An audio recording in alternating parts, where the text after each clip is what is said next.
قرآن میں کتے کو نجس العین 3 باتوں کی وجہ سے قرار دیا گیا ہے۔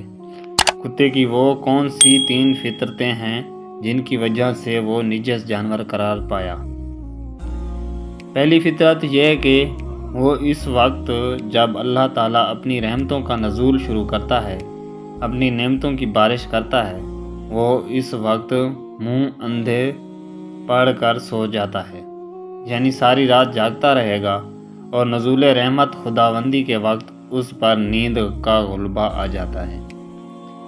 دوسری فطرت یہ کہ وہ اپنے ہم جنس کو دیکھ کر ہمیشہ بھونکنے کا، نفرت کا اظہار کرے گا، اور تیسری فطرت یہ کہ وہ اپنی غذا ضرورت پوری کرنے کے بعد بچی کھچی غذا زمین میں گڑھا کھود کر اس میں دفن کر دیتا ہے تاکہ وہ کسی اور کے کام نہ آ سکے۔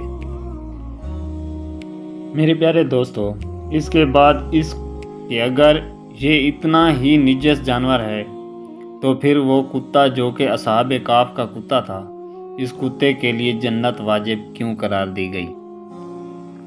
اس کتے کے حوالے سے بہت سے مذاہب میں بڑے اختلاف پائے جاتے ہیں، مگر یہ بات اپنی جگہ کہ قرآن شریف میں اس کتے کے لیے جنت واجب قرار دی گئی ہے۔ اصحاب کہف کے واقعے سے پتہ چلتا ہے کہ ان کے ہمراہ ایک کتا بھی تھا جو ان کے ساتھ ساتھ رہتا تھا اور ان کی حفاظت کرتا تھا۔ ان کے ساتھ کہاں سے شامل ہوا؟ کیا ان کا شکاری کتا تھا یا اس چرواہے کا کتا تھا کہ جس سے ان کی راستے میں ملاقات ہوئی؟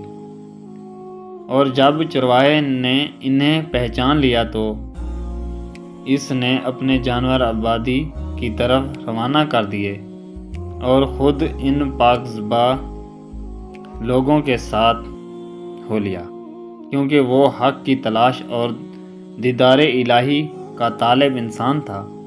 اس وقت کتا ان سے جدا نہ ہوا اور ان کے ساتھ ہو لیا۔ پھر جب جنگ کے وقت دشمن غار کے قریب آئے تو اس کتے نے اپنی فطرت کے مطابق بھونکنا چاہا، مگر پھر ایک دم رک گیا اور سر نیچے کر کے بیٹھ گیا۔ دشمن نے جب دیکھا تو وہاں سے یہ کہتے ہوئے گزر گئے ہیں، اگر یہاں کوئی ہوتا تو یہ جانور ضرور بھونکتا۔ اس کتے نے اپنی فطرت کو چھوڑا تو یہی حکم ہوا کہ اس کتے پر جنت واجب ہے۔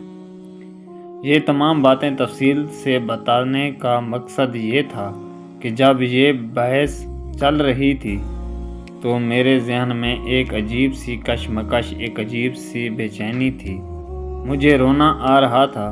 میری بے چینی کا سبب یہ تھا کہ وہ تمام فطرتیں، وہ تمام عادتیں جن کی وجہ سے کتے کی نجس العین قرار دیا گیا، وہ ساری فطرتیں، وہ ساری عادتیں جو مجھے کسی اور مخلوق میں بہت واضح نظر آتی ہیں، میں اس حقیقت سے نظر چرانا چاہ رہا تھا، مگر یہ سب اتنی واضح علامتیں ہیں کہ مجبوراً مجھے اس سے بات پر سوچنا پڑا۔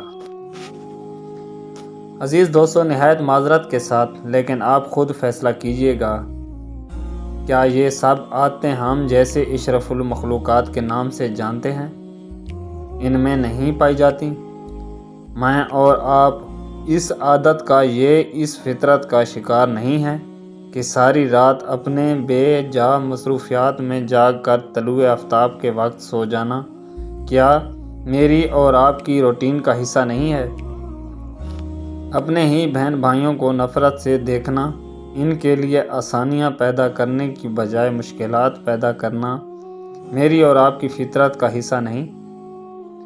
اپنی غذا ضرورت پوری کرنے کے بعد بقیہ کھانے کو فریج جیسی مشین میں محفوظ کر دینا اور بعد میں ضرورت نہ پڑنے پر ضائع کر دینا ہمارا روزمرہ کا معمول نہیں؟